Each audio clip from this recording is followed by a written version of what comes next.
آپ تمام کے سامنے حاضر آیا ہوں ایک درد دل لے کر کہ فلسطین کے مسلمانوں کے ساتھ جو حالات آج پیش آ رہے ہیں یہ نئی بات تو نہیں ہے، پچھلے 70 سالوں سے وہ اس ظلم کو برداشت کر رہے ہیں، لیکن اب حد ہو گئی ہے مسلمانوں۔ مسجد اقصیٰ میں، بیت المقدس میں اسرائیلی پولیس داخل ہو کر اپنے جوتوں سمیت اور گولیوں سے مسلمانوں کو نشانہ بنانا، باضابطہ ہمیں وہاں کی جو خبریں آ رہی ہیں، لوگ نماز میں مشغول ہیں، دعاؤں میں مشغول ہیں۔ کل بڑی رات تھی وہاں پر، کل لیلۃ القدر تھی، شب قدر کے لیے وہاں پر ہزاروں کی تعداد میں لوگ جمع ہیں، بچے بھی ہیں، بوڑھے بھی ہیں، جوان بھی ہیں، عورتیں بھی ہیں، وہ پیچھے آمین کہنے کے لیے آ بھی جاتی ہیں۔ ان سب کو ان ظالموں نے نشانہ بنایا ہے۔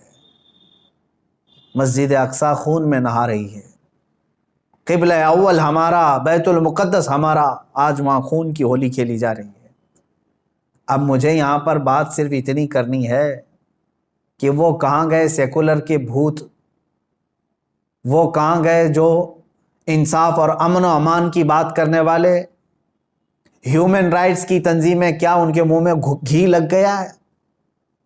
کیا ہے آج ان مسلمانوں کے خلاف جو حالات پیدا کیے جا رہے ہیں اسرائیلیوں کی طرف سے، اس پر کوئی آواز نہیں اٹھاتا؟ یہ دہشت گردی نہیں ہے میرے عزیزو؟ آپ سمجھو پوری دنیا ایک طرفہ دہشت گردی کے لیبل کو صرف مسلمانوں پر چسپاں کرنا چاہتی ہے۔ ورلڈ کا سب سے بڑا دہشت گرد ہے یہ اسرائیلی حکومت کے انڈر میں اس طرح کی جو سازشیں ہو رہی ہیں۔ آپ سوچیں کسی بھی مذہب کے، کسی بھی دھرم کے لوگ جب عبادت میں ہوتے ہیں تو گویا کہ وہ دنیا سے کنارہ ہو کر اپنے اپنے خدا کے پاس جا رہے ہیں، یہی تو ان کا تصور ہوتا ہے۔ عبادتوں کے وقت کسی کو گولیوں کا نشانہ بنانا اور صفوں کو درہم برہم کرنا اور بچوں پر بھی گن تان لینا اور وہاں کے نوجوانوں کے سر پر جوتیاں رکھ کر کے کھڑے ہو جانا، عورتوں کے دوپٹے کھینچ لینا، یہ ہے ایک چہرہ اسرائیل کا جس کو دنیا بتانا نہیں چاہتی۔ اور وہ سب حد پار کر کے بھی امن کے مسیحا ہیں اور دہشت گرد ہم ہیں۔ وہ قتل بھی کرتے ہیں تو چرچا نہیں ہوتا، ہم آہ بھی کہتے ہیں تو ہو جاتے ہیں بدنام۔ میرے عزیزو، اب یہ وقت قیامت کے قریب کا ہے۔ آپ دیکھو کہ تمہارا مسیحا ہے کون؟ کون تمہارے لیے آواز اٹھانے والا ہے؟ تقریباً 57 ممالک اسلامی نام سے جانے جاتے ہیں، ان میں کا کوئی لیڈر سوائے ترکی یا کچھ لوگوں کے؟ یہ سارے اپنی عیاشیوں میں مصروف ہیں۔ فلسطین کے بچوں کو ایک لقمہ کھانا دینے کے لیے بھی سعودی عرب کی حکومت تیار نہیں، امارات تیار نہیں۔ یہ تو اسرائیل کے ساتھ پینگے بڑھا رہے ہیں، اسرائیل کے ساتھ معاہدے کرنے چلے ہیں، اپنی پراپرٹیاں اور اپنے ایئرپورٹ ان کو گروی دینے کے لیے چلے ہیں۔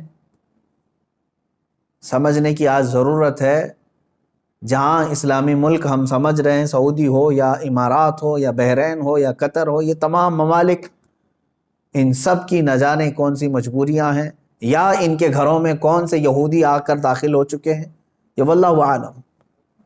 کہ نہ سیریا کے مارے جانے والے مسلمانوں کے لیے بات کرتے ہیں، نہ فلسطین کے نہتے بچوں کے لیے بات کرتے ہیں، نہ یہ برما کے قتل عام پر کوئی بات کرتے ہیں۔ ان کو تو کچھ لینا دینا نہیں ہے امت مصطفیٰ سے، بلکہ یہ الٹا امت کے ان غریب مسلمانوں کو بلیم کرتے ہیں کہ یہ اس طرح دہشت پھیلاتے ہیں۔ ایک وقت آئے گا، دیکھ لینا، ان کی کرسیاں ہلیں گی، وقت آئے گا جب ان کے تاج اچھالے جائیں گے، یہ سب بہت بری موت مارے جائیں گے۔ اس لیے کہ میں نے پڑھا ہے کفر کی حکومت تو چل سکتی ہے لیکن ظلم کی حکومت نہیں چلے گی، ظلم زیادہ دن تک نہیں چلے گا، یہ صدائے بازگشت ہے، پلٹ کر کے واپس آنا ہے۔ آپ کو پتہ ہے، میں نے دیکھا ہے فلسطین کے بہت سارے لوگوں کو جن حالات میں وہ زندگی گزار رہے ہیں، اللہ کی پناہ، 35 سال، 40 سال سے ان کی مارکیٹوں پر کرفیو لگی ہے۔ کرفیو سمجھتے ہیں، ایک دن 2 دن کرفیو لگے تو ہمارے دکانوں پر تالا، اور 40 سال سے کرفیو لگا کر کے رکھے ہیں کچھ مارکیٹس میں، بازاروں میں، دکانوں پر جالے لگ چکے ہیں، بہت ساری پراپرٹیاں اور جائیدادیں ہڑپ کر کے اسرائیلی غصب کر کے بیٹھے ہوئے ہیں۔ یہ ساری کی ساری چیزیں بنا ان عرب لیڈروں کی اجازت کے اور ان کی منظوری کے نہیں ہو رہی ہیں۔ یہ سب میں ان لوگوں کی ہمدردیاں شامل ہیں۔ انہوں نے سعودی ہو یا جتنے بھی یہ مسلم کنٹریز ہیں، فلسطین کے بچوں کے خون پر اپنی کرسیاں بچھائے ہوئے ہیں۔ آج ہمیں درد ہوتا ہے اس بات کا میرے عزیزوں کہ اب مسجد اقصیٰ کو بھی انہوں نے پامال کر دیا۔ مسجد اقصیٰ کے اندر داخل ہو کر کے اپنی گن کو اٹھا لیا اور عبادتوں کی اور صفوں کو وہاں پر درہم برہم کر دیا۔ اب یہ تمہارے سمجھنے کا وقت آ چکا ہے۔ اب مسلمانوں تمہارے اتحاد کا وقت ہے۔ لیکن ہم تو یہاں سے آواز اٹھاتے ہیں، جتنا ہو سکے میں بیدار کرنے کے لیے آواز اٹھاتا ہوں، ورنہ رہ رہ کے 100 زخموں کا خیال آتا ہے۔ کس زخم پر ہم بات کریں آج؟ اسی لیے وہ حالی کا شعر مجھے یاد آتا ہے، رسول پاک کی طرف مخاطب ہو کر کے حالی نے کہا تھا، اے خاص ہے خاصان رسول وقت دعا ہے، امت پہ تیرے وقت عجب آ کے پڑا ہے۔ آج یہی حال تو ہے امت پر، ایسے حالات کہ ہماری بہنیں بہت چیخ رہی ہیں اپنی عزت کے لٹنے پر، ہماری ماؤں کو بے آبرو کیا جا رہا ہے، لیکن ان کی مدد کے لیے اٹھنے والا کوئی شہسوار نظر نہیں آتا۔ مشرق سے مغرب تک، شمال سے جنوب تک ایک چپی اور ایک خاموشی ہے، ایک ایسا سنسان ماحول ہے کہ سب اپنوں میں اور اپنے آپ میں مست ہیں۔ تمہیں معلوم ہے آج ہم افطاری کے لیے بیٹھتے ہیں تو بڑی بڑی نعمتیں کھا لیتے ہیں، ان بچوں کا کیا ہوتا ہے جن کی افطاری کے وقت ان کے باپ اور ماں کی لاشیں سامنے رکھی رہتی ہیں؟ رمضان المبارک ان کا ہر سال اس طرح سے خون میں نہلا دیا جاتا ہے۔ یہ کون سا انصاف ہے؟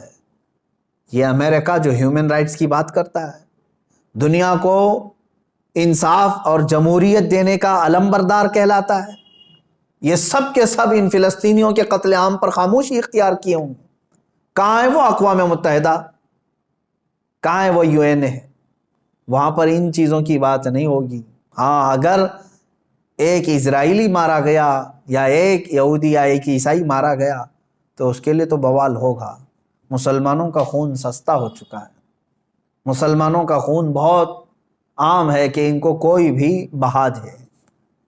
اے مسلمانوں، اس لیے آج تمہیں واپس اپنے اسی قدم پر آنے کی ضرورت ہے جہاں پر رسول پاک نے تمہیں چھوڑا تھا۔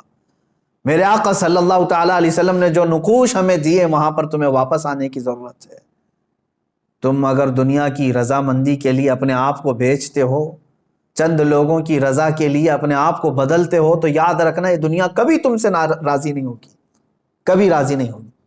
کیوں نہ ہم رسول پاک صلی اللہ تعالیٰ علیہ وسلم کی رضا کے کام کریں، اللہ اور اس کے رسول راضی ہو جائیں، تو پھر ہماری وہ سابقہ قوت لوٹ آئے گی جس قوت سے قیصر و کسریٰ کانپتے تھے۔ وہ ایمانی غیرت واپس لوٹ آئے گی جس سے وقت کا چنگیز خان بھی ہل جاتا تھا، تھر تھر کانپتے تھے۔ وہ ایمانی غیرت اور حمیت واپس آ جائے گی۔